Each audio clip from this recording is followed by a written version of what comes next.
નમસ્કાર બધાને, હું શૈલેષ ઝોલા આપ સર્વનું ફિઝિક્સ જીનીટના નવા લેક્ચરમાં હાર્દિક સ્વાગત કરું છું. લાસ્ટ લેક્ચરમાં આપણે બોહરનો જે અધિતર્ક છે, અધિતર્ક 1 અને અધિતર્ક 2, એ બંનેની ડિટેલમાં ચર્ચા કરેલી છે.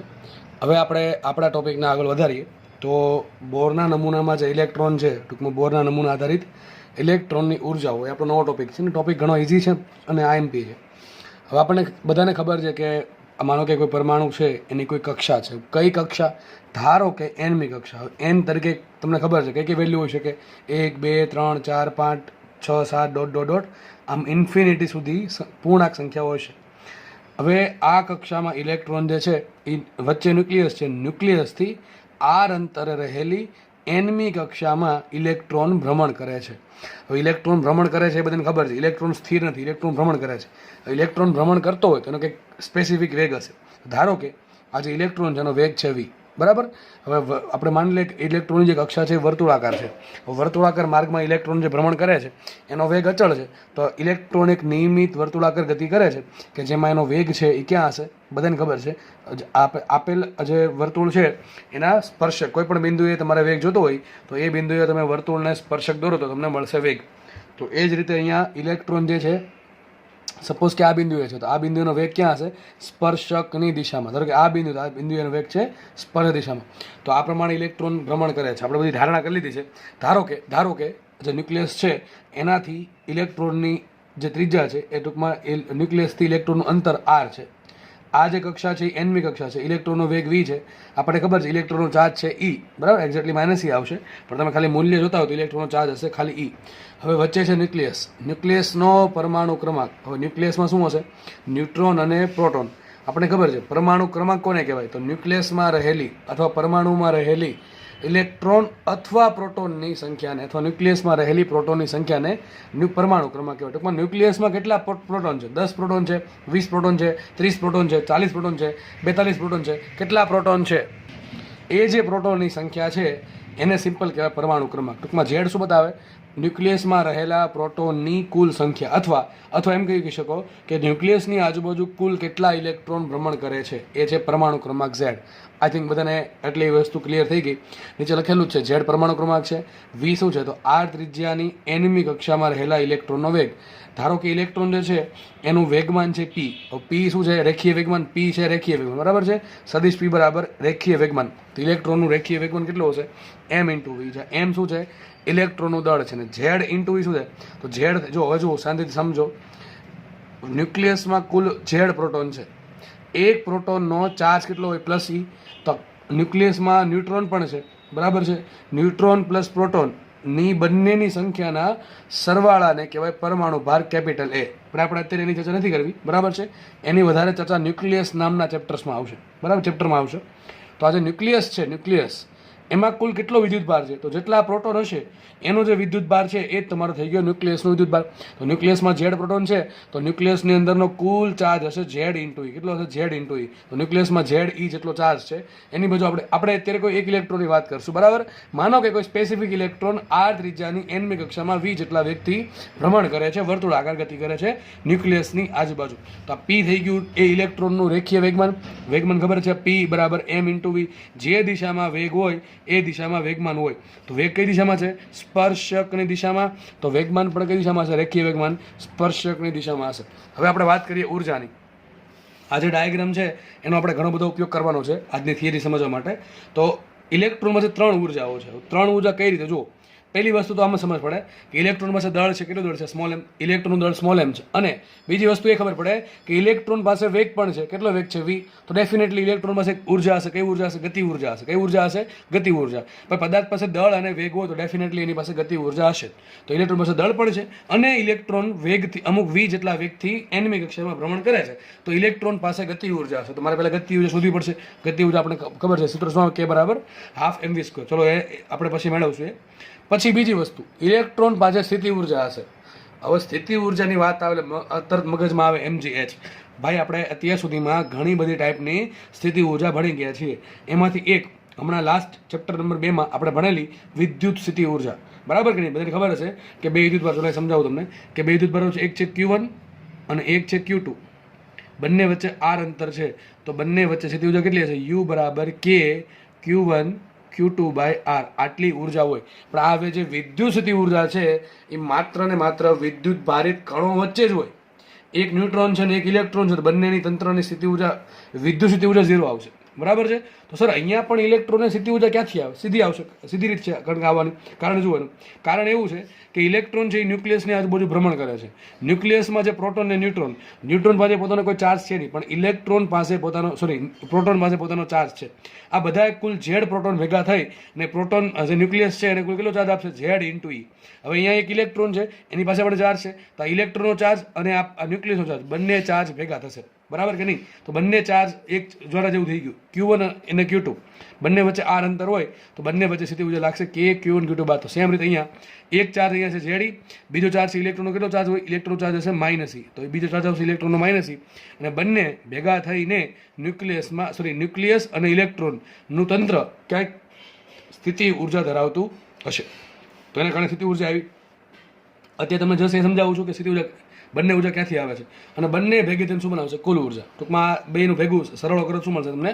કુલ ઉર્જા. ચલો આપણે 1 બાય 1 આપણે ગણતરી કરીએ. પહેલાં આપણે શોધીએ ગતિ ઉર્જા. ગતિ ઉર્જા શોધવી ક્યાંથી? તો સિમ્પલ વસ્તુ છે. જુઓ, આપણને ખબર છે કે ઇલેક્ટ્રોન છે વર્તુળાકાર માર્ગમાં ભ્રમણ કરે છે. ભ્રમણ કરતો તેના પર ડેફિનેટલી એક બળ લાગતું હશે. કયું બળ લાગતું હશે? બધાને ખબર છે કયું બળ લાગતું હશે? કેન્દ્રગામી બળ. બરાબર છે. અને કેન્દ્ર ત્યાગી બળ લાગતું હશે. એને એ સપોર્ટ પાડતું હોય એવું વિરુદ્ધ દિશામાં એક બળ લાગતું હશે. જો યાદ રાખો, કેન્દ્રગામી બળ કોઈ દિવસ એકલું લાગતું હોય નહીં, હંમેશા એ સપોર્ટિંગ તરીકે આવે. બરાબર. તો સીધી વાત છે, અહીંયા જે અહીંયા ન્યુક્લિયસ છે એમાં ચાર્જ ઝેડી છે, ઇલેક્ટ્રોન પાસે ચાર્જ કેવો છે? -E. તો બંને વચ્ચે કયું બળ લાગે? બંને વચ્ચે કુલંબીય બળ લાગશે. કયું બળ લાગશે? કુલંબીય બળ.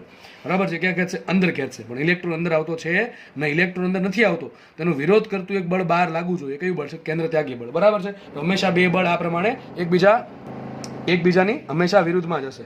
હવે થોડુંક અહીંયા રિનોવેશનનું કામ ચાલે છે બાજુમાં, એટલે થોડુંક અવાજ બીજો આવે તો નેગ્લેક્ટ કરો. બરાબર, બધા સમજવા માટે ધ્યાન પોતાનું અહીંયા રાખવું. તો ઇલેક્ટ્રોનમાં કુલ બે બળ લાગશે. એક લાગશે વિદ્યુતીય બળ, ક્યાં લાગશે? કેન્દ્ર તરફ, અને એનો સપોર્ટ ઇલેક્ટ્રોન ભ્રમણ કરે છે, ડેફિનેટલી એક બળ લાગવાનું છે. કયું? કેન્દ્ર ત્યાગી બળ. કેટલું હશે એનું મૂલ્ય? mv² બાર. અને અંદર એક બળ લાગશે વિદ્યુતીય બળ, એટલે કે વિદ્યુત કુલંબીય બળ. આપણે કહીએ ને F બરાબર K Q1 Q2 by r², એ લાગશે. તો ગતિ ઉર્જા શોધવા માટે મારે જરૂર પડે ½ mv². ની. હવે ½ mv² ક્યાંથી મળશે? કેન્દ્રગામી અથવા કેન્દ્ર ત્યાગી બળ પર. આપણે લખીએ અહીંયા કે વિદ્યુતીય બળ બરાબર કેન્દ્ર ત્યાગી બળ. અહીંયા આવશે વિદ્યુત બળ. પહેલાં આપણે આની ગણતરી કરીએ છીએ ગતિ ઉર્જાની. પહેલાં આપણે ગણતરી કરીએ છીએ ગતિ ઉર્જાની. લખીએ વિદ્યુત બળ બરાબર આવશે કેન્દ્ર ત્યાગી બળ. કેન્દ્ર ત્યાગી બળ. બરાબર. અહીંયા જે વિદ્યુત બળ છે એ કોનું કામ કરશે? એક વિદ્યુત બળ છે કેન્દ્રગામી બળનું કામ કરશે. યાદ રાખો, આ બધી વસ્તુ આપણે વ્યવસ્થિત સમજેલી છે ચેપ્ટર નંબર 5માં. બરાબર, નિયમિત વર્તુળાકાર ગતિમાં. તો વિદ્યુત બળ બરાબર શું આવે? સિમ્પલ વસ્તુ છે કે Q1 Q2 બાય r². કે Q1 શું આવશે? Z into E. અને બીજું શું આવશે? -E ને પ્લસ E લેશું. કેમ પ્લસ E લેશું? કારણ કે એનો આપણે ઉપયોગ કરી નાખ્યો. બરાબર કે નહીં? યાદ રાખો, જે સદિશ રાશિઓ છે એ સદિશ રાશિના જે માઇનસ આવે છે, સદિશ રાશિઓ જે છે, બળ છે, પછી જે આપણે વિદ્યુત ક્ષેત્ર છે, તમને યાદ હશે ચેપ્ટર નંબર 1માં શીખવાડ્યું છે કે વિદ્યુત ભાર પ્લસ હોય કે માઇનસ હોય એની સંજ્ઞાનો તમે સદિશ રાશિમાં ઉપયોગ કરી નાખો. તો આપણે કરી નાખ્યો છે. બરાબર. એટલે લખું ખાલી K into Z, K Q1 Q2 છેદમાં અંતર કેટલું અંતર છે? r, એનો વર્ગ. તો આવશે છેદમાં r². બરાબર. કેન્દ્રગામી બળ શું આવશે? સિમ્પલ વસ્તુ છે mv² બાય r. શું આવશે? mv² by r. આ વસ્તુ આપણને ખબર પડી ગઈ. બરાબર. ચલો સમજીએ અહીંથી. તો જો K બરાબર ઘણી વખત તમને છે ને શું લખેલું હોય? K બરાબર આપણે ખબર છે ઘણી વખત લખેલું હોય 1/4πε0 એવું લખેલું હોય. જો માધ્યમ છે એમાં હવાનું માધ્યમ હોય તો બરાબર K બરાબર 1/4πε0 લખી શકો તમે. અથવા બીજું કોઈ ડોપિંગ કરેલું હોય તો અહીંયા આવશે K બરાબર 1/4πε ઓનલી. બરાબર. એ બધી આપણે ખબર છે. તો આપણે કામ કરીએ. હવે છે ને મારે ગતિ ઉર્જા શોધવી છે. તો એક કામ કરીએ, r ને અહીંયા લાવું અને બેને બે વડે ભાંગી નાખું. સમજ પડશે કે નહીં પડે? r અહીંયા લાવી દો અને બંનેને બે વડે ભાંગી નાખો તો અહીંથી r ઉપર આવશે. ઉપર r આવશે, નીચે r કરો છો, નીચે એક r વધે. બરાબર કે નહીં? તો કંઈક આવું આવશે. ગતિ ઉર્જા K બરાબર ½ mv². ગતિ ઉર્જા K બરાબર ½ mv². બરાબર. શું આવશે? જુઓ, આ આખો અહીંયા આવી ગયો અને નીચે r² છે, ઉપર r છે, r ઉડી ગયો. ઉપર શું વધશે? K into Z into E² by 2r. આવું વધશે. સમજ પડવી જોઈએ બધાને. બરાબર છે. શું વધશે? ગતિ ઉર્જા. હવે આ બંને કે ભેગા ના થાય એટલા માટે મેં ગતિ ઉર્જાને કંઈક આટપની સંજ્ઞા આપી દીધી. બરાબર છે. તો ગતિ ઉર્જા K બરાબર આવશે ½ mv². r અહીંયા લાવો, બે વડે ભાંગી નાખો તો કે KZ E² બાય 2r. આવું આપણને મળ્યું. હવે આપણે આને આપીએ સમીકરણ નંબર 1. આના પરથી એવી પણ ખબર પડે. જો K તો અચળ છે. K બરાબર શું? 1/4πε0. ચલો અચળ છે. Z ડિપેન્ડ કરે કયું તત્વ છે, બરાબર છે ભાઈ. હાઇડ્રોજન છે, હિલિયમ છે, લિથિયમ છે, પછી કે ભાઈ ગોલ્ડ છે, કયું તત્વ છે એના પર જે ડિપેન્ડ કરે.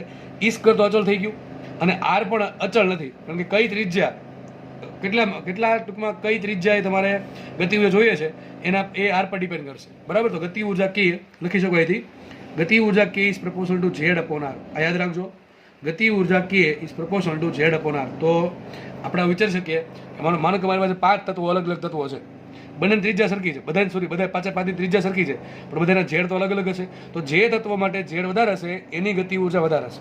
સમજ પડે કે ન પડે? ફરતી બોલું છું, મારી પાસે 5 અલગ અલગ તત્વો છે, એમાં એક ઇલેક્ટ્રોન આપણે પકડો, એવો ઇલેક્ટ્રોન પકડો કે જેનું કેન્દ્રથી અંતર સરખું છે, બરાબર. ટૂંકમાં આર આપણે ફિક્સ કરી નાખ્યું, તો કે પ્રપોર્શનલ ટુ ઝેડ આવશે. તો જે તત્વ માટે પરમાણુ ક્રમાંક વધારે એની ગતિ ઉર્જા વધારે, એની ગતિ ઉર્જા વધારે, આવું થશે, બરાબર છે. આગળ વધીએ. ગતિ ઉર્જા આપણને મળી ગઈ છે. ગતિ ઉર્જા કે બરાબર આવશે કે ઝેડ E²/2r. ઘણી બધા આવું પણ લખ્યું હોય, Z E² અને કે બરાબર શું લખી નાખું 4πε0. તો આવી જશે શું અહીંયા 4πε0 × 2r, તો થઈ જશે 8πε0 × r. આવું પણ સમીકરણ તમને લખેલું હોઈ શકે. તો આપણે ગતિ ઉર્જા આરામથી મળી ગઈ. ચલો આગળ વધીએ. હવે આપણે શોધીએ વિદ્યુતસ્થિતિ ઉર્જા. હું અલગ પેજમાં ગણતરી કરું છું, બરાબર. વિદ્યુતસ્થિતિ ઉર્જા પર ફોકસ કરીએ.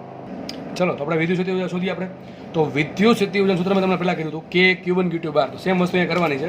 એક વિદ્યુતભાર ઝેડી અહીંયા છે, એક ઇલેક્ટ્રોન વિદ્યુતભાર અહીંયા છે, અને બંને વચ્ચે અંતર છે. તો લખશું શું માટે સ્થિતિ ઉર્જા U બરાબર શું આવશે K × Q1. Q1 આવશે ZE, Q1 આવશે ZE × Q2. Q2 આવશે -E. ભાઈ કેમ અહીંયા માઇનસ લીધા? અરે વિદ્યુતસ્થિતિ ઉર્જા અદિશ રાશિ છે, એટલા માટે આપણે વિદ્યુતભાર જ્યારે વિદ્યુતસ્થિતિ ઉર્જા શોધીએ છીએ ત્યારે વિદ્યુતભાર જેવો હોય એવો મૂકવો પડે, બરાબર. મેં તમને હમણાં કીધું હતું કે તમે માઇનસ એનો ઉપયોગ કરી શકો સદિશ રાશિમાં, પણ અદિશ રાશિમાં તમારે ડેફિનેટલી મૂલ્ય જ મૂકવું પડશે. એ ચર્ચા આપણે ચેપ્ટર નંબર 2 માં વ્યવસ્થિત રીતે કરેલી છે, બરાબર. U બરાબર K Q1 Q2 ના છેદમાં અંતર, બે વચ્ચે અંતર છે R. તો ડાયરેક્ટલી આપણને મળી ગયું વિદ્યુતસ્થિતિ ઉર્જા આટલી આવશે. તો લખીએ માટે U બરાબર શું આવશે? આગળ માઇનસ લઈ લો, -K ZE²/r, અથવા ઘણી વખત આમ પણ લખ્યું હોય -ZE² છેદમાં 4πε0 × r. બસ પતી ગયું. જુઓ ગતિ ઉર્જાનું સૂત્ર જુઓ અને સ્થિતિ ઉર્જા સૂત્ર જુઓ, બંનેમાં કંઈક તમને સામ્યતા જોવા મળશે. જુઓ અહીંયા જુઓ, ગતિ ઉર્જા કે બરાબર શું આવ્યું? કે ZE²/2r. સ્થિતિ ઉર્જા બરાબર શું આવ્યું? માઇનસ ભૂલી જાઓ, કે ZE²/r. તો જો બે સૂત્રમાં કંઈક ફરક, ઘણી બધી વસ્તુ સરખી આવે છે. કઈ? કે ZE²/r. અહીંયા પણ કે ZE²/r, તો ભાગ્યા 2 છે. ટૂંકમાં એવું કંઈક વિચારી શકીએ આપણે કે ગતિ ઉર્જા છે એ સ્થિતિ ઉર્જા કરતાં અડધી છે, બરાબર કે નહીં? ગતિ ઉર્જા સ્થિતિ ઉર્જા કરતાં અડધી, કારણ કે છેદમાં 2 આવે, છેદમાં કંઈ નથી આવતું, એટલે તો ગતિ ઉર્જા અડધી છે, પણ માઇનસમાં. એ હમણાં ધીમે ધીમે સમજ પડી જશે. આપણે છેલ્લી ઉર્જા સુધી નાખી હતી. છેલ્લી કઈ ઉર્જા છે? કુલ ઉર્જા. તો લખીએ અહીંયા ઇલેક્ટ્રોનની કુલ ઉર્જા. આપણે કામ કરવું છે કુલ ઉર્જાનું જ છે, કારણ કે મારો ગોલ એ છે કે ભાઈ ઇલેક્ટ્રોન પાસે કુલ કેટલી ઉર્જા છે એ જ શોધવું છે આપણે. ગતિ ઉર્જા આટલી છે, સ્થિતિ ઉર્જા આટલી છે, તો કુલ ઉર્જા આપણને ખબર છે. કુલ ઉર્જા E બરાબર આવશે K + U. ગતિ ઉર્જા K પ્લસ સ્થિતિ ઉર્જા U. તો મૂકે કિંમત E બરાબર K કેટલા આવ્યા હતા? તો K ZE²/2r. કેટલા આવ્યા હતા? K ZE²/2r, અને માઇનસમાં પ્લસ આવશે, એક્ઝેક્ટલી પ્લસ આવશે, સરવાળો, પણ છે પોતે માઇનસ. U કેટલા આવશે? -K ZE²/r. સિમ્પલ ગણતરી છે. તમે જોઈ શકો છો કે બંનેમાં બધા પદ સરખા છે. ટૂંકમાં એમ કહી શકાય ગતિ ઉર્જા કરતાં સ્થિતિ ઉર્જા ડબલ છે, અથવા સ્થિતિ ઉર્જા કરતાં ગતિ ઉર્જા અડધી છે, બરાબર છે. હવે અડધામાંથી આખું બાદ થાય તો હજી માઇનસમાં અડધું વધે, અથવા ખબર ન પડે તો 2 વડે ગુણો, 2 વડે ભાંગો, છેદ થઈ ગયા સરખા, અંશની બાદબાકી કરો તો શું આન્સર આવશે? આવો કંઈક આન્સર આવશે કે ભાઈ અડધામાંથી આખું બાદ કરો તો માઇનસમાં અડધું વધે. શું આન્સર આવશે? -K ZE²/2r, અથવા આમ પણ લખી શકો -ZE²/4π, 4 ની 8 થઈ જશે ને, 8πε0 × r. આ તમને મળી ગઈ. આ સમીકરણ નંબર 2 આપીએ, આને આપીએ સમીકરણ નંબર 3. તો જો આપણે ગતિ ઉર્જા મળી ગઈ, સ્થિતિ ઉર્જા મળી ગઈ અને કુલ ઉર્જા મળી ગઈ. આ જે પણ ઉર્જા આપણે શોધી, 3 ઉર્જાઓ, એ કયા સ્વરૂપે મળી છે? એ આપણને મળી છે ઝેડ અને આર સ્વરૂપે. કયા સ્વરૂપે મળી છે? ઝેડ અને આર સ્વરૂપે. આ જ ઉર્જાઓ આપણે હવે પછીની થિયરીમાં આપણે મુખ્ય ક્વોન્ટમ આંક n સ્વરૂપે મેળવવાના છીએ. તો ત્રણેય સમીકરણ લખી નાખીએ ફટાફટ, એટલે આપણે થોડુંક મહત્વની વસ્તુ તારવવાની છે. તો ગતિ ઉર્જા કેટલી મળી હતી? ગતિ ઉર્જા મળી હતી K ZE²/2r. K ZE²/2r. ધ્યાનથી સમજો. સ્થિતિ ઉર્જા U કેટલી મળી? સ્થિતિ ઉર્જા U મળી માઇનસમાં K ZE²/r, સિમ્પલ. અને કુલ ઉર્જા કેટલી મળી? E બરાબર -K ZE²/2r. જો દેખાય છે કે નહીં? સ્થિતિ ઉર્જા મળે છે -ZE²/4 -KZE²/r એ લખી નાખી અહીંયા. ગતિ ઉર્જા કે મળે છે KZE²/2r એ લખી નાખી. અને કુલ ઉર્જા મળી આપણને -KZE²/2r -KZE²/2r. ધ્યાનથી સમીકરણ જુઓ એટલે તમને એક મહત્વની ખબર પડશે. જો આમાં ધ્યાનથી સમજો. જો આવું કંઈક આપણને ખબર પડી કે ગતિ ઉર્જા અને કુલ ઉર્જા બેના મૂલ્ય સરખા છે. જો એટલે કે માઇનસ આપણે ઘડીક અવગણી નાખીએ તો KZE²/2r KZE²/2r આટલી ખબર પડી ગઈ. અને સ્થિતિ ઉર્જા ડબલ છે. આને એક એક્ઝામ્પલ સમજશે. જો ગતિ ઉર્જા કે હોય, ધ્યાનથી સમજો, ગતિ ઉર્જા જો કે હોય તો સ્થિતિ ઉર્જા કેટલી હશે? ડબલ હશે. ડબલ પણ કેવી? માઇનસમાં. સ્થિતિ ઉર્જા યુ કેટલી હશે? -2k હશે. અન્ય બંનેનો કરો સરવાળો તો શું મળે મને? કુલ ઉર્જા. તો કુલ ઉર્જા કેટલી હશે? કુલ ઉર્જા E બરાબર હશે -k. આવી સેમ વસ્તુ ક્યાંક આવેલી છે. વિચારો ક્યાં આવેલી છે? આવી વસ્તુ આવેલી છે ઉપગ્રહમાં. ઉપગ્રહની ઉર્જા ગુરુત્વાકર્ષણ ભણાવ્યું ત્યારે તમને સ્પેશિયલી ઉપગ્રહ ભણાવેલા છે, સેટેલાઇટ્સ. એ સેટેલાઇટમાં વસ્તુ આવે છે ગતિ ઉર્જા, સ્થિતિ ઉર્જા અને કુલ ઉર્જા. ગતિ ઉર્જા કે હોય, બરાબર છે, સ્થિતિ ઉર્જા હશે -2k અને કુલ ઉર્જા હશે -k. તો યાદ રાખજો, તમને આવો પ્રશ્ન પૂછાય ખાસ ગુજકેટમાં કે બોર્ડમાં કે જીનીટની એક્ઝામમાં આવો પ્રશ્ન પૂછે કે કોઈ કક્ષામાં રહેલા ઇલેક્ટ્રોનની ગતિ ઉર્જા, હું ખાલી તમને સમજાવવા માટે કહું છું, 20 એકમ હોય તો કુલ ઉર્જા કેટલી હશે? -20 એકમ. અને સ્થિતિ ઉર્જા કેટલી હશે? -40 એકમ. સમજ પડે કે ન પડે? સિમ્પલ વસ્તુ છે, બરાબર છે. આમ પણ કહી શકો કે ભાઈ જો સ્થિતિ ઉર્જા કેટલી હોય? યુ હોય, પણ હકીકત કેવી હશે? માઇનસમાં હશે. કેમાં હશે? માઇનસમાં. તો ગતિ ઉર્જા કેટલી હશે? ગતિ ઉર્જા હશે અડધી, પણ માઇનસમાં હશે ને. સમજ પડે કે નહીં પડે? ધ્યાનથી સમજાવું છું. અને કુલ ઉર્જા કેટલી હશે? કુલ ઉર્જા હશે U/2. ધ્યાનથી સમજો. જો સ્થિતિ ઉર્જા કેટલી હશે? ઓલરેડી માઇનસમાં જ હશે, પ્લસમાં નહીં હોય.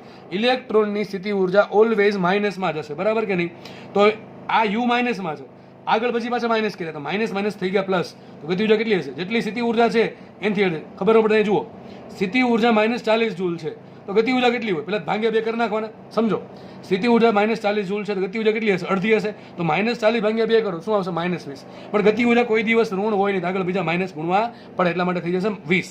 સમજ પડે કે ન પડે? પછી આમ સમજો, સ્થિતિ ઉર્જા -40 જૂલ હોય તો કુલ ઉર્જા કેટલી હોય? એનાથી અડધી, બરાબર. કેટલી હશે? -40 ભાગ્યા 2 હશે -20. સમજ પડે કે ન પડે? તો તમને કોઈ પણ રીતે પ્રશ્ન પૂછાય, તમને પ્રશ્નમાં કીધું કે ભાઈ એક ઇલેક્ટ્રોનની સ્થિતિ ઉર્જા છે એ -60 જૂલ છે તો ગતિ ઉર્જા કેટલી હોય? +30. સ્થિતિ કુલ ઉર્જા કેટલી હોય? -30. સમજ પડે કે ન પડે? તો ઘણું આઈએમપી છે આ વસ્તુ, બરાબર. ઇઝી છે પણ આઈએમપી છે. પેલું કહે ને, નાનો પણ રાયનો દાણો, એના જેવું છે. તો ખાસ યાદ રાખજો આ વસ્તુ, બરાબર છે. સાબિતી તમને આપી દીધી છે. છેલ્લે આપણે સમજવાનું ખાસ આ છે. ઘણા વિદ્યાર્થીઓના પ્રશ્નો અક્ષર સમજાય છે પણ દાખલા નહીં આવડતા. વ્યવસ્થિત સમજો તો દાખલા આવડી જશે, અને પ્રેક્ટિસ કરું છું એટલે આવડી જશે, બરાબર છે. તો ખાસ ગતિ ઉર્જા, સ્થિતિ ઉર્જા અને કુલ ઉર્જા સંબંધો ખાસ યાદ રાખવાના છે. લખી શકો અહીંથી, ગતિ ઉર્જા હોય, સ્થિતિ ઉર્જા હોય કે કુલ ઉર્જા હોય, હંમેશા કોના પર ડિપેન્ડ કરે? પ્રપોર્શનલ ટુ કોના હશે? Z/R. કોના પર ડિપેન્ડ કરશે? Z/R. આટલી ખબર પડી ગઈ કે ન પડી ગઈ? હવે આપણે આગળ વધીએ. આપણો જે નવો ટોપિક છે એ છે કે આજે તમારે છે ને ઇલેક્ટ્રોનની ત્રિજ્યા R અને એની કક્ષા n, બરાબર, મુખ્ય ક્વોન્ટમાંક n વચ્ચેનો સંબંધ તારવવાનો. તો આપણે ફટાફટ આગળ વધીએ. ચલો આગળ વધશું. હવે નવી થિયરી જોઈએ. હવે નેક્સ્ટ આપણે જે ક્વોન્ટમાંક n અને ઇલેક્ટ્રોનની ત્રિજ્યા R વચ્ચેનો સંબંધ શોધવાનો છે, બરાબર. એમાં હેલ્પ કોણ કરશે? એમાં આપણને હેલ્પ કરશે બોરનો અધિતર્ક 1. બોરનો અધિતર્ક 1 શું હતો? કે ઇલેક્ટ્રોન કોઈ પણ કક્ષામાં હોય, બરાબર, એમાં હંમેશા એનું જે કોણીય વેગમાન છે કેપિટલ L એ કેટલું હશે? હંમેશા NH/2π ના પૂર્ણ ગુણાંકમાં હશે. અને આ વસ્તુ આપણે સાબિત પણ કરેલ છે. અને આપણે એમ પણ જોયું હતું કે ઇલેક્ટ્રોનનો કોણીય વેગમાન L શું હોય? L હકીકત હોય R×P. આપણે ખબર છે L બરાબર શું હોય? R×P. પરંતુ એમાં જે R અને P જે છે, બરાબર, R અને જે P જે છે, બરાબર, એ હંમેશા કેવા છે? એકબીજાને લંબ હોય તો આવશે RP sin 90 એટલે થઈ જશે RP. અને P બરાબર શું લખાય? RMV, બરાબર. P બરાબર લખાય MV, L બરાબર આવશે RMV. બેન સરખાવીએ તો શું લખાશે? L બરાબર લખી દઉં છું અહીંયા RMV. L બરાબર NH/2π બરાબર આવશે RMV. તો આપણે આગળ વધીએ. હવે જુઓ તમે, આના પરથી હું V ને કરતા બનાવું. V બરાબર શું આવશે? V બરાબર આવશે આખું પદ છેદમાં જવા દો તો શું આવશે? અહીંયા NH/2π × R × M, બરાબર છે કે નહીં? જો તો અહીંયા મને N અને R નો કંઈક સંબંધ મળે છે. એન અને આર નો કંઈક સંબંધ મળે છે. ક્યાંથી મળશે? કોણીય વેગમાન એલ પરથી બોરના અધિતર્ક 1 પર. તો વી મળી ગયો મને. વી બરાબર NH/2πRm. હવે તમને હમણાં યાદ હશે થોડાક જ સમય પહેલા આપણે એક સમીકરણ લખ્યું હતું કે ભાઈ ઇલેક્ટ્રોનનો જો કેન્દ્રગામી કેન્દ્રગામી બળ છે એ હશે વિદ્યુત બળ જેવું. એ ફરીથી લખી દઉં છું તમારી જાણકારી માટે. એક આપણે આવું લખ્યું હતું કે mv² ભાગ્યા r કેન્દ્રત્યાગી બળ કેટલું હશે? તો અંદર જે કેન્દ્રગામી બળ લાગે છે કયું બળ? વિદ્યુતીય બળ એના જેટલું. કેટલું? K × Q1 ZE × Q2 E છેદમાં આવશે r². એક કામ કરું, મારે વેગને કરતા બનાવ્યો છે તો એ પણ હું વેગને v² કરતા બનાવું. લખાશે શું અહીંયા? v² બરાબર આવશે. જો આખું પદ અહીંયા આવી જશે, r અહીંયા આવી જશે અને m જશે છેદમાં, તો આવી જશે આવું કે kZe² છેદમાં આવશે mr m × r બરાબર. kZe²/mr. બાકી ઉપર એક અહીંયા r જશે, નીચે r² જશે, નીચે એક r વધારો છે બરાબર. આ પ્રમાણે કંઈક મળશે. હવે અહીંયા મને v મળ્યો છે, અહીંયા મને મળ્યો છે v². તો બે રસ્તા છે. કાં તો આનું વેગમાન આ જે સમીકરણ છે એનું વર્ગમૂળ કાઢી નાખું તો પણ અહીંયા કિંમત મૂકો તો ચાલશે, અથવા એક કામ કરીએ આ સમીકરણનો વર્ગ કરી નાખું. શું કરી નાખું? વર્ગ કરી નાખું. તો અહીંયા આવું આવશે v² બરાબર શું આવશે? n²h²/4π² બરાબર કે નહીં? v બરાબર NH/2πRm છે. તો એક કામ કરીએ, એક હજી વસ્તુ લખી શકો. મહત્વની વસ્તુ આવી પણ સાબિત થાય કે v પ્રપોર્શનલ ટુ હોય n/r. બહુ મહત્વનું સમીકરણ છે, ઘણું જ મહત્વનું. v proportional two n/r. માનો કે ત્રિજ્યા સરખી છે, અલગ અલગ તત્વો માટે અલગ અલગ તત્વોના કોઈ ઇલેક્ટ્રોન માટે ત્રિજ્યા સરખી છે, પરંતુ એમાં જુઓ જેમ મુખ્ય ક્વોન્ટમાંક n વધારે એમ વેગ વધારે. ધારો કે મુખ્ય ક્વોન્ટમાંક સરખો છે પણ ત્રિજ્યા જેમ વધારે એમ વેગ નાનો. એટલે બધું આ વસ્તુ યાદ રાખવાની છે, સમજવાની છે, ગોખવાની જરા પણ છે. અને આના બધી પ્રશ્ન તમને પૂછશે અને આપણે દાખલા પણ એના સોલ્વ કરશું. આ થિયરી સમજાય જાય પછી. તો v² બરાબર આવશે n²h²/4πr²m². બરાબર. આગળ વધી હવે આ જે કિંમત છે ને, આ કિંમત અહીંયા મૂકી દઉં છું v² જગ્યાએ. બરાબર. આપણે ક્યાંથી મળ્યું આ સમીકરણ? આપણે મળ્યું કોણીય વેગમાન પરથી બરાબર, બોરનો અધિતર્ક પરથી. અને આપણે સિમ્પલ આ સાદું રૂપ આપીને એટલે કે સામસામેના બળ સરખાવીને લાવ્યા છે, આ સાબિત કર્યું છે. તો આને મૂકી દઉં તો શું આવશે? અહીંયા kZe²/mr બરાબર શું આવશે? n²h²/4π²r²m². બરાબર. થોડાક પદ વ્યવસ્થિત કરીએ અને કામ કરીએ. આમાંથી મારે કરતા બનાવવાનું છે r ને. કોને કરતા બનાવવાનું છે? r ને. તો કામ કરું, અહીંયા જે r² વાળું પદ છે ને એ r² વાળું પદ અહીંયા લાવી દઉં અને બાકીનું બધું જ આમ જવા દઉં અને ખાલી અહીંયા r રાખું. જો આ r² ઉપર આવશે, છેદમાં નીચે r. r² ભાગ્યા r થઈ જશે સિમ્પલ r. બરાબર. અહીંયા આવશે r બરાબર આ બધું પદ શું આવશે? n²h²/4π²r² તો આમ વહી ગયા છે. અહીં વધશે m². આ m જશે ઉપર, નીચે આવશે k × z. બરાબર કે આવું આવ્યું છેલ્લે. તો કામ કરીએ, સાદું રૂપ આપીએ. જુઓ અહીંયા તમે n²h² અહીંયા m છે, નીચે m², નીચે એક m વધશે. અને હજુ કામ કરું અહીંયા છે ને હું શું કરું? જો મને 4π દેખાડા, 4π દેખાડે કામ કરું. અહીંયા છે ને હું સાઈડમાં શું લખી નાખું છું? k બરાબર મૂકી દઉં 1/4πε0. વિચારો અહીંયા લખેલું શું છે? 1/4πε એવું લખેલું છે. બરાબર. તો 4 ઉડી ગયા. આ π² અહીંયા પાઈ છે તો ઉપર પાઈ વધશે હજી અને 1ના છેદમાં શું વધશે? ε0. ક્યાં જશે? ઉપર. તો r બરાબર શું આવશે? આવું આવશે n²h²/ε0 છેદમાં પાઈ. આ 4 તો ઉડી ગયા કે જોડે પાઈ, એક π² ભાગ્યા પહેલા પાઈ ઉપર વધશે પાઈ m z. અને આઈ થિંક એક પદ હજી રહી ગયું છે, e² છેદમાં આવે e². આ સૂત્ર મળી ગયું આપણે. અતિ મહત્વનું સૂત્ર, આ ચેપ્ટરનું મોસ્ટ IMP ઇક્વેશન છે. સૂત્ર યાદ રાખવાનું. જો કે તમારા બોર્ડમાં પણ આવે છે. બરાબર. સૂત્ર ફરજિયાત યાદ રાખવાનું જરૂરી છે. r બરાબર n²h²/ε0 છેદમાં પાઈ m z². આ શું મળ્યું આપણને? આ આપણને મળ્યું r અને n વચ્ચેનો સંબંધ. બરાબર છે. સંબંધ શું મળ્યો? ભાઈ ચલો n² તો ડિપેન્ડ કરે કઈ કક્ષામાં, પહેલી કક્ષા, બીજી કક્ષા, ત્રીજી કક્ષાના પર ડિપેન્ડ કરશે. h ચલો અચળ છે, ε0 અચળ છે, પાઈ અચળ છે, ઇલેક્ટ્રોન દળ m અચળ છે, e² અચળ છે અને z અચળ ના કહી શકાય. દરેક તત્વો માટે z અલગ અલગ હોય. બરાબર છે. લખી શકીએ આપણે કે ત્રિજ્યા r is proportional two n²/z. સમીકરણ યાદ રાખવું ફરજિયાત. માનો કે એક તત્વ છે, આપણે કોઈ પણ એક તત્વ લઈ લઈએ, માનો કે હાઇડ્રોજન લઈ લઈએ. બરાબર છે. તો આપણે સપોઝ ઓક્સિજન લઈ લઈએ. તો ઓક્સિજન એક વખત પકડાઈ ગયો, ઝેડ ફિક્સ થઈ ગયું. બરાબર. એનો ઓક્સિજન માટે ઝેડ 8 આવશે. તો વિચારો ઓક્સિજનની જે અલગ અલગ કક્ષાઓ હશે. બરાબર છે. પહેલી કક્ષા, બીજી કક્ષા, ત્રીજી કક્ષા, ચોથી કક્ષા. બરાબર કે નહીં? તો કઈ કક્ષા ત્રિજ્યા વધારે? અને સિમ્પલ છે, જેમ જેમ તમે કક્ષામાં દૂર જાવ ત્રિજ્યા વધતી જશે. બરાબર કે નહીં? પણ જુઓ r પ્રપોર્શનલ ટુ n² આવશે. ઝેડ ચલો અચળ રાખીએ તો R proportional to N square આવશે. મતલબ એમ થયો, તમે એન બરાબર 1 મૂકો તો આર બરાબર કંઈક સમથિંગ મળશે, 1 એકમ જેવું. એન બરાબર 2 મૂકો તો 2 નો વર્ગ 4 થઈ જશે. એન બરાબર 3 મૂકો તો 3 નો વર્ગ 9 થઈ જશે. ટૂંકમાં આમ કહેવા માંગુ છું કે પહેલી કક્ષાની ત્રિજ્યા 1 એકમ હોય તો બીજી કક્ષાની ત્રિજ્યા 4 મીટર 4 એકમ હશે, ત્રીજી કક્ષાની ત્રિજ્યા 9 એકમ હશે, ચોથી કક્ષાની ત્રિજ્યા 16 એકમ હશે. તો આ પ્રમાણે ત્રિજ્યા છે એ એન સ્ક્વેર મુજબ બદલશે. બરાબર કે નહીં? એટલે એન તો ચલો ડબલ 3 એકમાંથી 2 2માંથી 3 3માંથી 4 એમ થશે, પણ ત્રીજા ડાયરેક્ટલી 1 એકમમાંથી 4 એકમ 4 એકમમાંથી 9 એકમ 9 એકમમાંથી 16 એકમ એ પ્રમાણે વધશે. બરાબર? ક્યારે? ઝેડ અચળ હોય તો.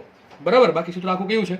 R proportional to N square by Z. તમને પ્રશ્ન શું પૂછે ખબર? આમાં દાખલા આવા પૂછે કે ભાઈ આમ પૂછે કે હાઇડ્રોજન માટે પહેલી કક્ષા ત્રિજ્યા, ધ્યાનથી સમજો. ચલો હોમવર્ક આપું છું તમને, હોમવર્ક આપું છું, એક જ વખત બોલીશ, ધ્યાન રાખજો કે હાઇડ્રોજન માટે પહેલી કક્ષાની ત્રિજ્યા અને લિથિયમ માટે બીજી કક્ષાની ત્રિજ્યાનો ગુણોત્તર શોધો.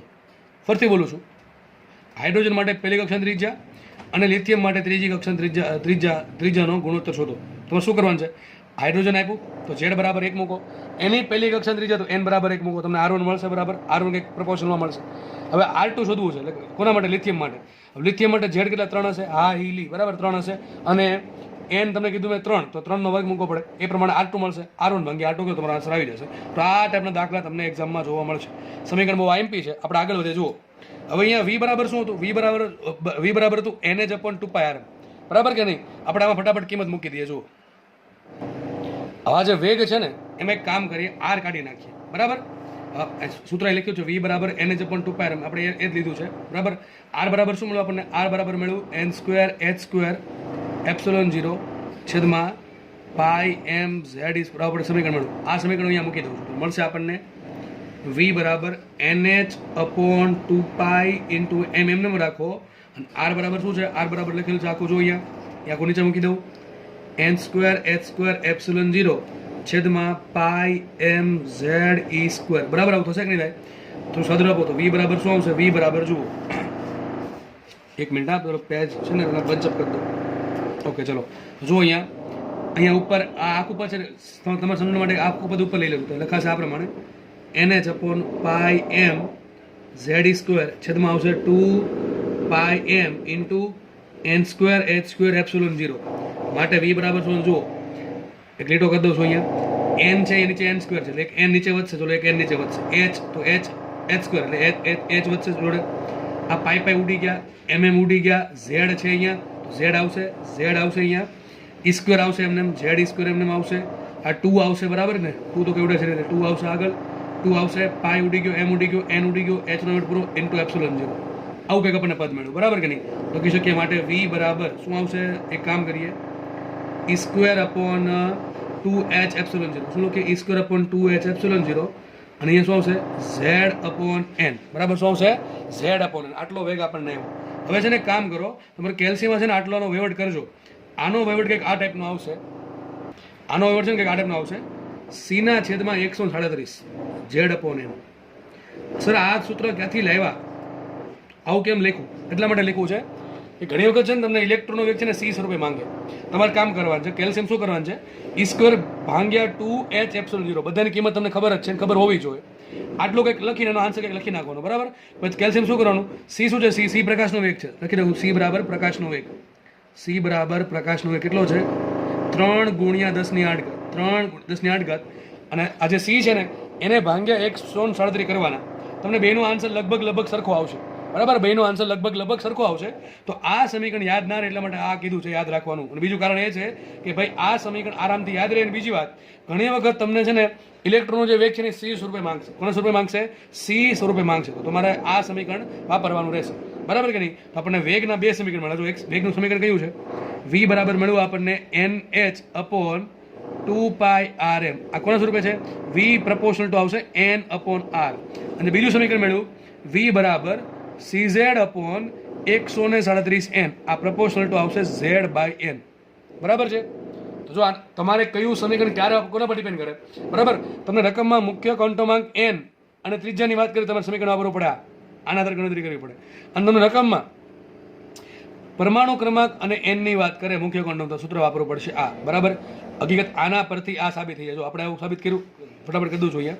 વી પ્રપોઝલ ટુ શું આવે? વી પ્રપોઝલ ટુ આપણે આવ્યું છે એન અપોન આર, તો લખીએ આપણે V proportional to N upon R. ચલો મારે આર કાઢીને ઝેડ લાવો તો આ હેલ્પ કરે. જો આર બરાબર શું છે? N square H square epsilon 0 છે, તો પાઈ એમ ઝેડ છે, તો લખાઈશું અહીંયા હમણાં કીધું પ્રમાણે આર પ્રપોઝલ ટુ હશે એન સ્ક્વેર બાય ઝેડ. શું હશે?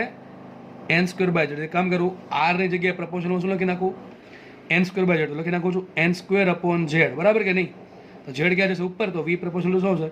આ ઝેડ ઉપર ગયો ને, ઉપર એન, નીચે એન થતો, જે એન નીચે વધે. આવી ગયું કે ન આવી ગયું? આ સમીકરણ આવી ગયું, બરાબર. પણ આ પ્રપોઝલ હોય તો જ કામ આવે. તમારે એક્ઝેટ જોતું હોય તો એક્ઝેટ આપશે આ. હવે આ પ્રપોઝલ વાળું ક્યારે કામમાં આવે? રકમમાં તમને મોટા ભાગે છે ને ગુણોત્તર પૂછશે કે ભાઈ હાઇડ્રોજનની આ કક્ષા અને હિલિયમની બીજી કક્ષા, બરાબર, એનો વેગનો ગુણોત્તર શોધો, ત્રિજ્યાનો ગુણોત્તર શોધો, તો તમારે પ્રપોર્શન વાળું કામ લાગશે. પણ તમને એક્ઝેક્ટ કીધું હોય, એક્ઝેક્ટ કે હાઇડ્રોજન પરમાણુની પહેલી કક્ષામાંથી ઇલેક્ટ્રોન છે એનો વેગ કેટલો, શું કરવું પડે? હાઇડ્રોજન પરમાણુ છે ઝેડ બરાબર મૂકવો પડે 1, અને એની પહેલી કક્ષા છે તો એન મૂકવો પડે 1. તો શું આવશે? વી બરાબર સી ના છેદમાં 137, બરાબર કે નહીં? તો તમારે આ ત્યારે તમને આ કામમાં નહીં લાગે. તમને જ્યારે એક્ઝેક્ટ વેગ પૂછ્યો હોય ત્યારે આ સૂત્ર વાપરો આપણે બંને, બરાબર. પણ તમને ગુણોત્તર પૂછ્યો હોય કે ભાઈ હાઇડ્રોજન તત્વ છે એની પહેલી કક્ષાનો ઇલેક્ટ્રોન અને લિથિયમ જે છે એની બીજી કક્ષાના ઇલેક્ટ્રોનનો વેગનો ગુણોત્તર શોધો, તો તમારે આ બંનેમાંથી કોઈ પણ એક વાપરી શકો, બરાબર. મોટા ભાગે આપણે આ વાપરશું, કેમ કે તમને તત્વો આપ્યા હોય એટલે શું ઝેડની જરૂર પડે. તમને ત્રિજ્યા આપે, ભાઈ પેલી આટલી ત્રિજ્યા આટલી ત્રિજ્યા, તો આપણે વેગનું આ સૂત્ર વાપરશું, V proportional to N by R. બાકી નોર્મલી આપણે V proportional to Z by વાપરશું. તમારે 3 વસ્તુ યાદ રાખવાની છે ખાસ અત્યારે. શું યાદ રાખવાનું છે? એક તો આર નું સૂત્ર શું આવે? N square H square by N square H square epsilon 0 છેદમાં પાઈ એમ ઝેડ સ્ક્વેર, તો લખાશે આર પ્રપોઝલ ટુ શું આવશે? N square by Z. બીજું યાદ રાખવાનું છે V proportional to Z by N, અથવા પ્રપોઝલ ટુ લખવું પડે એન બાય આર. બધું સરખું જ છે, બરાબર કે નહીં? તો આ પ્રમાણે તમારે યાદ રાખવાનું છે. 2 સૂત્ર ફરજિયાત યાદ રાખવાના છે, આના વગર નહીં ચાલે, બરાબર. તો આપણને વેગ મળી ગયો, ત્રિજ્યા મળી ગઈ, અને આપણે ઉર્જાઓ શોધી લીધી છે. હવે એક કામ કરીએ, આપણે આગળ જે ઉર્જાઓ શોધી હતી ને એ બધી ત્રિજ્યા સ્વરૂપે હતી. મારે એ જ ઉર્જાઓ એન સ્વરૂપે જોઈએ છે. તો કામ કરો, બહુ ઇઝી છે. શું છે? ગતિ ઉર્જાનું સૂત્ર છે એમાં આપણે આર ની કિંમત મૂકી દેવી પડે. ચલો ફટાફટ જોઈએ તો આપણે આગળ નેક્સ્ટ થિયરીમાં આગળ જઈએ એના પહેલા નાનકડું આમાં જોડે છે, કહી દઉં તમને. ઘણી વખત તમને એમ માંગે કે ઇલેક્ટ્રોનનું રેખીય વેગમાન શોધો. ઇલેક્ટ્રોનનું રેખીય વેગમાનનું સૂત્ર ચલો મેળવીએ આપણે. ફટાફટ ટૂંકમાં બતાવી દઉં છું. રેખીય વેગમાન સૂત્ર શું? પી બરાબર એમ વે. આપણે વેગ તો ખબર જ છે, આપણી પાસે વેગનું સૂત્ર કયું છે? CZ upon 137n. એમાં સિમ્પલ શું કરું ભાઈ? એમ વડે ગુણો, શું મળે? વેગમાન પી મળે. તો પી બરાબર શું આવશે? CZ upon 137n into small M. M શું? ઇલેક્ટ્રોન તો મળી ગયું કે ન મળી ગયું? અરે ભાઈ V proportional to Z by N તો પી પ્રપોઝલ ટુ શું હોય? ઝેડ બાય એન જ હોય. અને V proportional to N by R હોય તો પી પ્રપોઝલ ટુ શું હોય? એન બાય આર લખી દો જોડે જોડે. આ વસ્તુ એડ કરી દેજો, બરાબર. આપણે 3 વસ્તુ મેળવી, આ થિયરીમાં 3 વસ્તુ મેળવી. ત્રિજ્યાનું સૂત્ર, બીજું વેગના 2 સૂત્ર, અને ત્રીજું વેગમાન સૂત્ર. ચલો વેગમાન સૂત્ર શું આવશે? સૂત્ર અહીંયા અહીંથી પણ લખી શકો. વેગમાન વી બરાબર શું છે? ઝેડ ઈ સ્ક્વેર બાય આ સૂત્ર NH અપોન 2 rm છે ને, બરાબર. એમાં બે બાજુ m વડે ગુણ નાખો, m વડે, બરાબર. તો શું મળશે? p બરાબર mv, તો આવશે NH m upon 2 rm. m ઉડી ગયા તો p બરાબર શું આવશે? NH upon 2 r. શું આવે? NH upon 2 r. જો કે આ લાસ્ટ લેક્ચરમાં કરાવેલું છે, બરાબર, કે ભાઈ પેલું પરીખ છે n લેમડા જેટલો હોય, એના પરથી આપણે સાબિત કર્યું હતું કે p બરાબર શું હશે? NH અપોન 2 r, બરોબર કે નહીં? તો જે સૂત્ર તમારા જે વેગના છે એમાં સિમ્પલ m વડે ગુણી નાખો. કોના દળ? ઇલેક્ટ્રોન દળ વડે. તો શું મળી જશે? વેગમાન મળશે. તો p પ્રપોઝલ ટુ શું આવશે? p પ્રપોઝલ ટુ આવશે z બાય n, અથવા આવશે proportional to n by r. તો વેગમાન પણ આમાં જોડે જોડે પૂરું થઈ ગયું, બરાબર. હવે આગળ વધીએ આપણે. તો જુઓ, હવે આપણે આગળ વધીએ, એમાં ઉર્જા શોધીએ, બરાબર. ગતિ ઉર્જા, સ્થિતિ ઉર્જા, કુલ ઉર્જા. એના પહેલા નાનકડા ટોપિક જે વેગ જોડે સંબંધ ધરાવે છે, જેમ કે આપણે વેગમાન જોયું એમ આપણે બીજા 3 ટોપિક ઇઝી છે એ પણ સોલ્વ કરી નાખીએ. એ છે ઇલેક્ટ્રોન ભ્રમણ કરે છે તો એનો કંઈક આવર્તકાળ હશે, એની કંઈક આવૃત્તિ હશે, અથવા કંઈક એની કોણીય આવૃત્તિ હશે. આ ત્રણેયના સૂત્ર આપણે શોધવા છે. તો બહુ ઇઝીલી મળી જાય. મને વેગ મળ્યો એના પરથી મને વેગમાન મળી ગયું. મને વેગ મળ્યો એના પરથી મને ઓમેગા મળશે, આવર્તકાળે મળે, અને એફ પણ મળે. જો કે 3માંથી 1 મળે, બીજા 2 મળી જાય, બરાબર. ચલો વેગમાંથી આપણે બંને વસ્તુ શોધીએ તો બહુ ઇઝીલી મળશે. કઈ રીતે? જુઓ, હવે આપણને ખબર છે કે ભાઈ ઇલેક્ટ્રોન છે એ ભ્રમણ કરે છે, તો એનું સૂત્ર છે વી બરાબર ઓમેગા આર. ક્યાં ભણ્યા આપણે? ચાક ગતિમાં. આ વસ્તુ ચાક ગતિમાં ભણી ગયા છીએ. જ્યારે કોઈ વસ્તુ વર્તુળાકાર માર્ગે તો ભ્રમણ કરતી હોય તો ચાક ગતિ કરતી હોય, અને એનો વેગ v હોય અને ત્રિજ્યા r હોય, તો v બરાબર શું હોય? Omega R. આ શુદ્ધ ચાક ગતિની શરત છે, બરાબર છે. ઇલેક્ટ્રોન આપણે અહીંયા વર્તુળાકાર માર્ગમાં ભ્રમણ કર્યું ધારેલું છે, તો v બરાબર ઓમેગા આર આપણે યુઝ કરી શકીએ, બરાબર. મારી પાસે v નું સમીકરણ છે, બરાબર, અને ઓમેગા શોધો તો લખાઈશું અહીંયા. લખાય ઓમેગા બરાબર લખાશે v ના છેદમાં r. શું લખાય? v ના છેદમાં r. આવું લખી શકીએ આપણે આરામથી. હવે આપણે એક્ઝેક્ટલી ઓમેગાનું સૂત્ર પણ શોધી શકીએ, અથવા તમને મોસ્ટલી જે પૂછશે ને સૂત્ર નહીં પૂછે, એ પ્રપોઝલ કોના પર ડિપેન્ડ કરે એના પર એ વસ્તુ પૂછશે, તો બહુ ઇઝીલી સાબિત થઈ શકે. પહેલાં આપણે કામ કરું, તમને સૂત્ર આખું આપી દો, કઈ આવશે. તો ઓમેગા બરાબર શું લખાય? કામ કરીએ. જો આખું સૂત્ર મૂકી દઉં અહીંયા વી બરાબર શું આવશે ઈ સ્ક્વેરના છેદમાં લખી નાખું 2h ε0 into Z by N. અમે કોની કિંમત મૂકી? હજી મેં ખાલી કિંમત મૂકી છે વીની. ચલો આરની કિંમત શું હોય? તો આની કિંમત હશે n સ્ક્વેર h સ્ક્વેર ε0 છેદમાં પાઈ એમ ઝેડ ઈ સ્ક્વેર. આપણે હમણાં જોઈ ગયા છીએ બરાબર. તો મેં વી ભાગ્યા આરની કિંમત આટલી મૂકી તો ઓમેગા બરાબર શું આવશે? ઓમેગા બરાબર ચલો જોઈ લઈએ. અહીંયા ઈ સ્ક્વેર એટલે ઉડે શું એ જોઈ લઈએ. તો ઉડતું તો આઈ થિંક કંઈ છે નહીં બરાબર. બધી જ વસ્તુઓમાં વધી આવી છે તો કંઈ નહીં, આપણે કિંમત મૂકી જોઈએ. જો અહીંયા આવશે ઈ સ્ક્વેરની 4 ઘાત બરાબર. તો આગળ લખીએ પાઈ એમ ઝેડ સ્ક્વેર નહીં પાઈ એમ ઈની 4 ઘાત ઝેડ સ્ક્વેર બરાબર. અંશનો વિવડ પૂરો પાઈ એમ ઝેડ સ્ક્વેર ઈની 4 ઘાત બરાબર. છેદમાં શું આવશે 2h ε0 નો વર્ગ 2h નહીં 2h ક્યુબ બરાબર. h ક્યુબ થઈ જશે h ઇન્ટુ h સ્ક્વેર એટલે h cube 2h cube ε0 into ε0 square બરાબર into n into n square that is n cube બરાબર. એકાદ પદ ભૂલી ગયો હોય તો તમારે લખી નાખો બરાબર. તો આપણે કંઈક ઓમેગાનું કંઈક સમીકરણ આવું મળશે બરાબર. હજી કહું છું ઓમેગાના સમીકરણનું કોઈ કામ છે નહીં, આપણે ખાલી આનું જ કામ છે. જો આગળનું પદ આખું થઈ ગયું અચળ, જો દેખાય છે પાય અચળ એમ અચળ ઈની 4 ઘાત અચળ 2 અચળ h ક્યુબ અચળ અને ε0 નો સ્ક્વેર પણ અચળ. તો લખાઈશું માટે ઓમેગા ઇઝ પ્રપોર્શનલ ટુ આવશે Z square by N cube. Most IMP સમીકરણ અને જીમાંથી આમાંથી લાસ્ટ યરમાં પ્રશ્ન પૂછાયેલો છે બરાબર. એકદમ ઇઝી પ્રશ્ન, એકદમ ઇઝી પ્રશ્ન. તમને શું આપશે? તત્વનું નામ કહી દેશે અને n ની સંખ્યા કહી દેશે. વાત થઈ ગઈ પૂરી ભાઈ. એકદમ ઇઝી વસ્તુ ચાલે છે અને તમને યાદ રાખવાના છે. યાદ એમને નહીં રહે. જો ભાઈ ડાયરેક્ટલી તમે વિચારતા હો એક વખત ભણી લીધું યાદ રહી જાય, ભાઈ આ વસ્તુ બધી એવી છે સાબિતી વાળી બરાબર છે. સાબિતી ડેફિનેટલી સાબિતી તમને 100% એક વખત જોઈએ યાદ રહી જશે જો તમારું ધ્યાન 100% અહીંયા હશે તો. પણ સાબિતી પછી જે રિઝલ્ટ આવે છે એ રિઝલ્ટ યાદ રાખવા માટે આપણે એને વારે વારે વાંચવું પડે, લખવું પડે બરાબર છે. આ સમીકરણ ડાયરેક્ટલી યાદ ના રહે બરાબર, અથવા આ પણ યાદ ના રહે. જેમ જેમ જેમ સમય જાય એમ ભૂલતું જાય કે ભાઈ ઝેડ સ્ક્વેર હતું કે ઝેડ ક્યુબ હતું, એન ક્યુબ હતું કે એન સ્ક્વેર હતું. તો એ આપણે યાદ રાખવું પડે અથવા ફટાફટ સાબિત કરી દેવું પડે. હવે સાબિતીમાં ટાઈમ કાઢવાનો નહીં બરાબર છે. ચેપ્ટર શરૂઆતમાં ચાલ્યું છે એટલે તમે આને આરામથી રિવિઝન કરો તો તમારે કામ લાગશે અને યાદ પણ રહી જશે.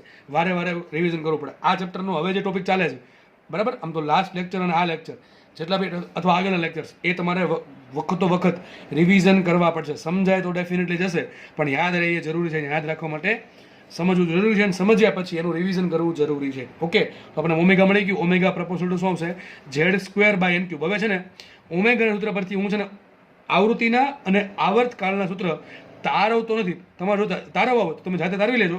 હું તમને હિન્ટ આપું એને ખબર જ છે શું આવે. ઓમેગા બરાબર હોય 2πf બરાબર 2πf. તો f બરાબર શું હોય? f બરાબર ઓમેગાના છેદમાં 2π. ટૂંકમાં તમે ઓમેગાને 2π વડે ભાંગી નાખો કોનું સૂત્ર મળશે? f નું સૂત્ર મળશે. હવે f નું જે સૂત્ર આવશે વિચારો તો ટૂંકમાં 2π વડે ભાંગો 2 × π વડે ભાંગે પાઈ ઉડી જશે અને 2 દુ 4 થઈ જશે. પણ અહીંયા કંઈ ફરક પડશે? અહીંયા કંઈ ફરક નહીં પડે. તો લખાઈશું f પણ પ્રપોર્શનલ ટુ શું હોય? Z square by N cube. બસ આ પ્રશ્ન હતો બરાબર. આ પ્રશ્ન પૂછ્યો તો બરાબર છે કે નહીં? તો આ થઈ ગઈ આવૃત્તિ બરાબર. કઈ આવૃત્તિ? ઇલેક્ટ્રોન જે ભ્રમણ કરે એની આવૃત્તિ, તરંગની આવૃત્તિ નહીં. તરંગની આવૃત્તિ અલગ વસ્તુ છે, એ પછી ભણાવીશ. આ કોની આવૃત્તિ છે? લખી દઉં છું ઇલેક્ટ્રોનના ભ્રમણની આવૃત્તિ. તરંગની આવૃત્તિ નથી. લખી નાખું છું આ કોઈ તરંગની આવૃત્તિ નથી. આવૃત્તિ કોને કહેવાય? કે ભાઈ ઇલેક્ટ્રોન છે એ 1 સેકન્ડમાં કેટલા ભ્રમણ પૂરા કરે એને સિમ્પલ આવૃત્તિ કહેવાય. કેટલા પૂરા કરશે? ઓમેગા ભાગ્યા 2π કરો બાકી બધી કિંમત મૂકો. તમારી પાસે ઝેડ હોય તો ઝેડની કિંમત મૂકો, એન હોય તો એનની કિંમત મૂકો, તમને કંઈક એફની કંઈક કિંમત મળશે. બહુ વધારે આવશે આવૃત્તિ બરાબર, એફ બહુ વધારે આવશે. ઓકે, આપણે આગળ વધીએ.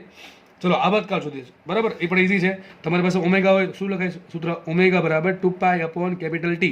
અથવા તમારી પાસે એફ નું સૂત્ર હોય એને આખું ઉલટું કરી નાખો. કારણ કે આપણને ખબર છે ટી બરાબર શું હોય? 1/f હોય. અથવા આના પરથી શું લખી શકો તમે? ઓમેગા 2π/ω નહીં 2π/ω કરો. ટૂંકમાં ઓમેગાનું સૂત્ર છે એનો આખું વ્યસ્ત કરીને 2π વડે ગુણ નાખો તોય મળશે આવર્તકાળનું સૂત્ર. અથવા એફ નું જે સૂત્ર મળે એ આખું કરી નાખો ઉલટું, તમને શું મળશે? આવર્તકાળનું સૂત્ર. હવે આ ઉલટું કરો 2π વડે ભાંગો કે એના પરથી કંઈ ફરક નહીં પડે. ખાલી આગળની જે અચળ સંખ્યા છે એ બદલશે. પણ ઝેડ સ્ક્વેર બાય એન ક્યુબમાં કોઈ ફરક નહીં પડે. તમારે જો તમારી ચાહત હોય તો ઓમેગાનું સૂત્ર પરથી એફનું સૂત્ર અને આવર્તકાળ ટીનું સૂત્ર જાતે મેળવી લેવું. એ મળી જાય એટલે પછી લખી નાખું. અને હું એ શોર્ટમાં લખી નાખું છું કે ટી પ્રપોર્શનલ ટુ શું હોય? 1/f હોય. અને પ્રપોર્શનલ ટુ શું હોય? 1/ω હોય. એટલે પ્રપોર્શનલ ટુ શું આવશે?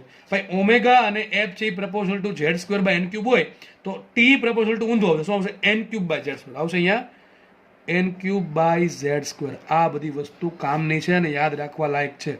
બરાબર, રોકડા માર્ક્સ આપે ભાઈ. બરાબર, સીધી વસ્તુ પૂછશે આમાંથી કે ભાઈ તમને તત્વ કહી દેશે અને એન કહી દેશે અને અલગ અલગ તત્વો કહી દેશે તો આવર્તકાળનો ગુણોત્તર મેળવો. આવો પ્રશ્ન પૂછાય કે ભાઈ આવૃત્તિનો ગુણોત્તર શોધો, એવો પણ પૂછાય, અથવા કોણીય આવૃત્તિનો ગુણોત્તર શોધો. તો બધા એકના એક પ્રશ્ન છે, બધા આપણે યાદ રાખવાના છે. બધા સંબંધો છે ને, ખાસ આવા સંબંધો પ્રપોઝલ ટુ શું હોય એ બધા એ ફરજિયાત યાદ રાખવાનું. ચલો આપણે ફટાફટ લઈ લઈએ. ક્યાંથી સ્ટાર્ટ કર્યું હતું? પહેલાં ઉર્જાથી સ્ટાર્ટ કર્યું હતું, એ ટોપિક પતી ગયો. પછી આપણે સ્ટાર્ટ કર્યું વેગ શોધવાનું. બરાબર છે, તો વેગ આપણને પહેલાં સૂત્ર આપણને આરનું મળ્યું. આર બરાબર N square H square epsilon 0 છેદમાં પાઈ એમ ઝેડ ઈ સ્ક્વેર. બરાબર, આના પછી આપણે એમ ખબર પડી કે R proportional to N square by Z હોય. પછી આપણે આના પરથી શું મેળવ્યું? વેગ મેળવ્યું. વી બરાબર શું હતું? CZ upon 137 N. બરાબર, તો આના પછી આપણે ખબર પડી કે વી પ્રપોર્શનલ ટુ શું હશે? ઝેડ બાય એન હોય. એક સૂત્ર આપણને આ મળ્યું હતું અને એક પ્રપોઝલ શું હતું? N by R. આપણને એ પણ મળી ગયું. બરાબર, આના વેગના બે સૂત્ર છે. બરાબર, એક સૂત્ર છે NH અપોન 2πrm, એક સૂત્ર આ છે NH અપોન 2πrm. એના પછી આપણને ખબર પડી N proportional to R, sorry N by R is proportional to V. અથવા બીજું આપણને મળ્યું CZ અપોન 137 એટલે પ્રપોર્શનલ ટુ આવશે ઝેડ બાય એન. એક તો વેગ મળી ગયો. વેગ મળ્યા પછી આપણને વેગમાન હતું, સૂત્ર શું છે વેગમાનનું? તો P બરાબર આવે mv, proportional to V, proportional to શું આવશે? Z by N, proportional to N by R. આ વેગમાન મળ્યું. પછી આપણને મળ્યું omega, omega proportional to F, proportional to શું આવશે? Z square by N cube. છેલ્લે આપણે મેળવું આવર્તકાળ. ટી પ્રપોર્શનલ ટુ શું હોય? 1 upon omega proportional to 1 upon F is proportional to શું આવશે? N cube by Z square. યાદ રાખજો, આજે ખાસ કહું છું, આજે આવૃત્તિ આગળ આવવાની છે એ તરંગની આવૃત્તિ હશે કે ભાઈ તમને મેં બોરના આદિતર્ક 2માં સમજાવ્યું છે. ઇલેક્ટ્રોન છે વધારે ઉર્જામાંથી ઓછી ઉર્જાવાળી કક્ષામાં જાય ત્યારે આપણને એફ આવૃત્તિનું તરંગ મળે. પણ એ એફ આવૃત્તિ કોની? તરંગની છે. પણ આ એફ આવૃત્તિ કોની છે? ઇલેક્ટ્રોનની છે. કોની છે? ઇલેક્ટ્રોનની. ખાસ બેમાં ગુમરાહ થવું નહીં. ઓકે, તો ઘણો આઈએમપી ટોપિક છે. હવે આપણે એક કામ કરીએ, આપણી પાસે ઉર્જા છે ને એ ઉર્જાના સમીકરણ આપણે મળી જ ગયા છે, પણ આપણે એને છે ને એન અને ઝેડ સ્વરૂપે મેળવીએ. ચલો ફટાફટ જોઈ લઈએ. પહેલાં આપણે પકડે ગતિ ઉર્જા. ચલો ગતિ ઉર્જા શોધી નાખીએ, બાકીને બે મળી જશે. બરાબર, તો ગતિ ઉર્જા કેમ સૂત્ર શું હતું? કે બરાબર હતું KZ E square by 2r. આમાં કરવાનું છે બસ કંઈ જ કરવાનું નથી તમારે, બસ ખાલી આરની કિંમત મૂકવાની છે અને ગતિ ઉર્જા મળશે ઓટોમેટિક આપણે સ્થિતિ ઉર્જા અને કુલ ઉર્જા આપણે મળી જશે. તો શોધીએ આપણે ફટાફટ. કે બરાબર, ચલો કે જગ્યાએ કામ કરું શું મૂકી દઉં છું? 1/4π એપ્સિલોન 0 મૂકી દઉં અને ઝેડ એમને રહેવા દઉં, આ ઈ સ્ક્વેર એમને રહેવા દઉં, આ 2 એમને રહેવા દઉં અને આર બરાબર શું મૂકું? N square H square epsilon 0 છેદમાં પાઈ એમ ઝેડ ઈ સ્ક્વેર. આટલી વસ્તુ મૂકી દીધી. બરાબર છે, તો માટે ગતિ ઉર્જા કેટલી મળશે? ગતિ ઉર્જા કે બરાબર જુઓ તો શું ઉડશે આમાંથી? આઈ થિંક ઝેડ તો વધવાનું જ છે. ઈ સ્ક્વેર ને ઈ સ્ક્વેર 4, ઈ સ્ક્વેર 4 ઘાત અને પાઈ એમ આગળ લઈ લઈએ તો અહીંયા આવશે પાઈ એમ ઈની 4 ઘાત, પાઈ એમ ઈની 4 ઘાત ઇન્ટુ કરી દઈએ એમ, સોરી એમ તો થઈ ગયા, ઝેડ સાઈડમાં લખી નાખીએ તો ઝેડ લખીએ સાઈડમાં, છેદમાં પાઈ એમ. ઓકે ચલો, અહીંયા આવશે 4 દૂને 8, 8 અરે સોરી પાઈ તો ઉડી જાય છે, પાઈ ઉડી જાય. ચલો પાઈ ઉડાડી નાખીએ આપણે, પાઈ નથી લખ્યું અહીંયા. શું આવશે? 4 દૂને 8, અહીંયા આવશે 8 into epsilon 0 into epsilon 0, epsilon 0નો વર્ગ આવશે અહીંયા. બરાબર કે નહીં? અને એન સ્ક્વેર એમને રાખીએ, એચ સ્ક્વેર એમને રાખીએ, છેદમાં આવશે N square, Z upon N square. આવું આપણને કંઈક મળ્યું. બરાબર, આ મળી ગયું આપણને ગતિ ઉર્જાનું સૂત્ર. અને હજી એક ભૂલ મને દેખાઈ રહી છે, કદાચ તમને ધ્યાન પડી ગયું હશે કે ભાઈ આ ઝેડ ઇન્ટુ ઝેડ થશે ઝેડ સ્ક્વેર. ઓકે ચલો, સૂત્ર મળી ગયું આપણને, ગતિ ઉર્જા મળી ગઈ. કીધું ફરીથી, ગતિ ઉર્જા કે બરાબર શું આવશે? એમ ઈની 4 ઘાત છેદમાં 8 એપ્સિલોન 0 સ્ક્વેર એચ સ્ક્વેર, અહીંયા આવશે Z square by N square. જુઓ આમાં એમ અચળ, ઈની 4 ઘાત અચળ, 8 અચળ, એપ્સિલોન 0 સ્ક્વેર અચળ, એચ સ્ક્વેર અચળ, આ બધી વસ્તુ થઈ ગઈ અચળ. સાબિત થયું ગતિ ઉર્જા કે પ્રપોર્શનલ ટુ શું હોય? Z square by N square. આ પણ આઈએમપી સમજ. ઘણા કેસમાં કેટલા સમીકરણ છે ભાઈ? બધા સમીકરણ છે, બધા આઈએમપી છે અને એક વખત જોઈએ ડેફિનેટલી સમજાય જરૂર જશે, પરંતુ યાદ રાખવા માટે તમારે વારે વારે જોવું પડશે, વાંચવું પડશે. ચલો ગતિ ઉર્જા મળી ગઈ આપણને. હમણાં ખબર છે, જો એ લખ્યું છે કે જેટલી ગતિ ઉર્જા હોય એનાથી ડબલ ગણી સ્થિતિ ઉર્જા આપણે માઇનસ લખીએ. અહીંયા સ્થિતિ ઉર્જા બરાબર શું આવશે? સીધું લખી નાખું છું. સ્થિતિ ઉર્જા યુ બરાબર કેટલા હશે? Minus times 2k. બરાબર, તો લખીએ માટે યુ બરાબર -2 ઇન્ટુ કે કેટલા મળ્યા? કે મળ્યા આટલા. આખું પર લખી નાખું તો એ ઉપર છે ને, જો લખી દો. ચલો ને ભાઈ, હવે બીજું શું?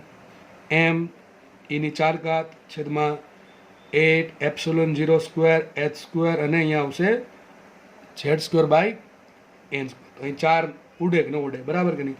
તો યુ બરાબર શું આમ પણ લખી શકો તમે?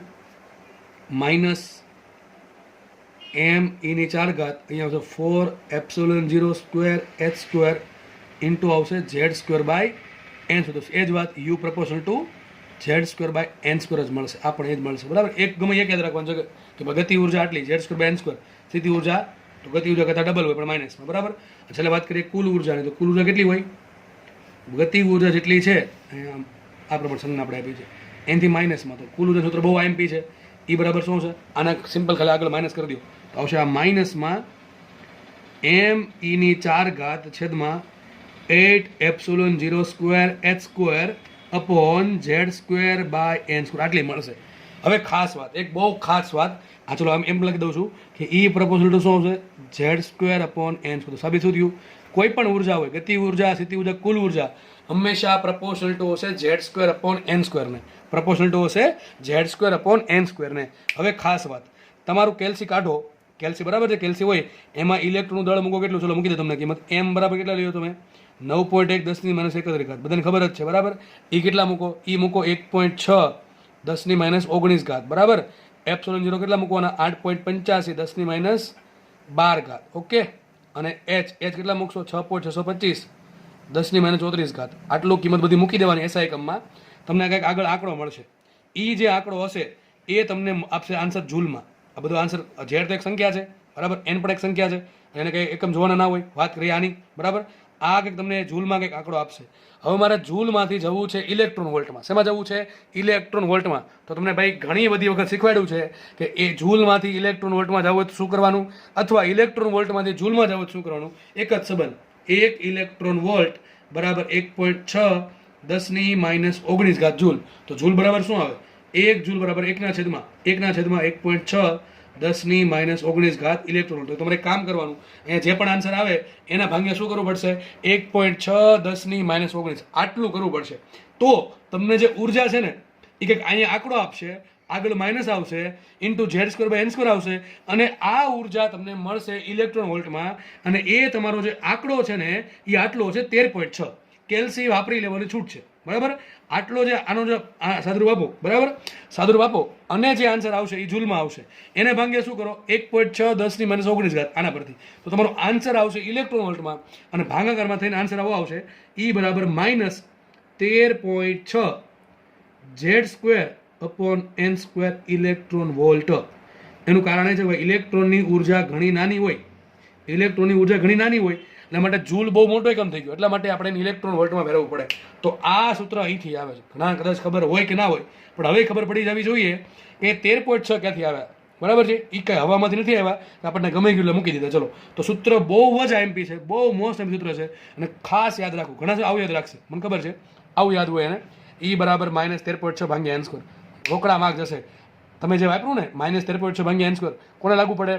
રકમમાં ચોખ્ખું કીધું હોય કે ભાઈ હાઇડ્રોજન છે તો જ તમે વાપરી શકો -13.6 ભાગ્યા n સ્ક્વેર. કારણ શું? z બરાબર 1 મૂકો. તમને રકમમાં કીધું હોય લિથિયમ તો તમે સૂત્ર કયું વાપરવું પડે?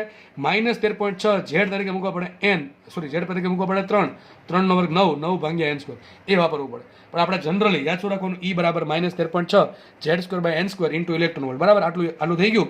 આના પછી તમને ગતિ ઉર્જા મળી જાય. ગતિ ઉર્જા કેટલી હશે તો ખબર છે? ગતિ ઉર્જા કેટલી હોય તો કુલ ઉર્જા જેટલી જ હોય પણ માઇનસમાં, એટલે માઇનસ થઈ જશે પ્લસ. તો ગતિ ઉર્જા આવશે કેટલી?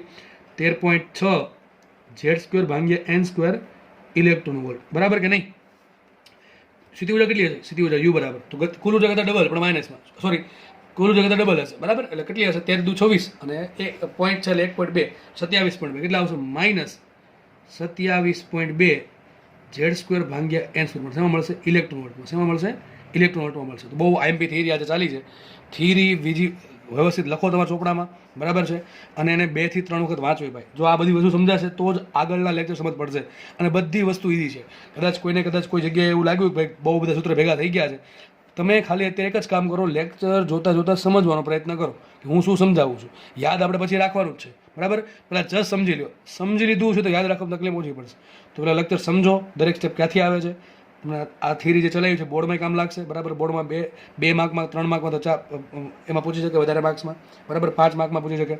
તો ખાસ બધું જોવું, બરાબર, કઈ ટાઈપની થિયરી છે અને સમજ્યા પછી વ્યવસ્થિત એને યાદ રાખવાનો પ્રયત્ન કરો. અને ખાસ આ સંબંધ બહુ યાદ રાખવાનો, કે proportional to Z square by N square, E proportional to Z square by N square, આગળ જે ભણાવ્યા છે R proportional to V proportional to વેગમાન proportional to omega proportional to F proportional to something કંઈક હશે અને ટી પ્રપોર્શનલ ટુ સમથિંગ એક હશે. આ બધા સંબંધ તમારે ફરજિયાત યાદ રાખવાના છે.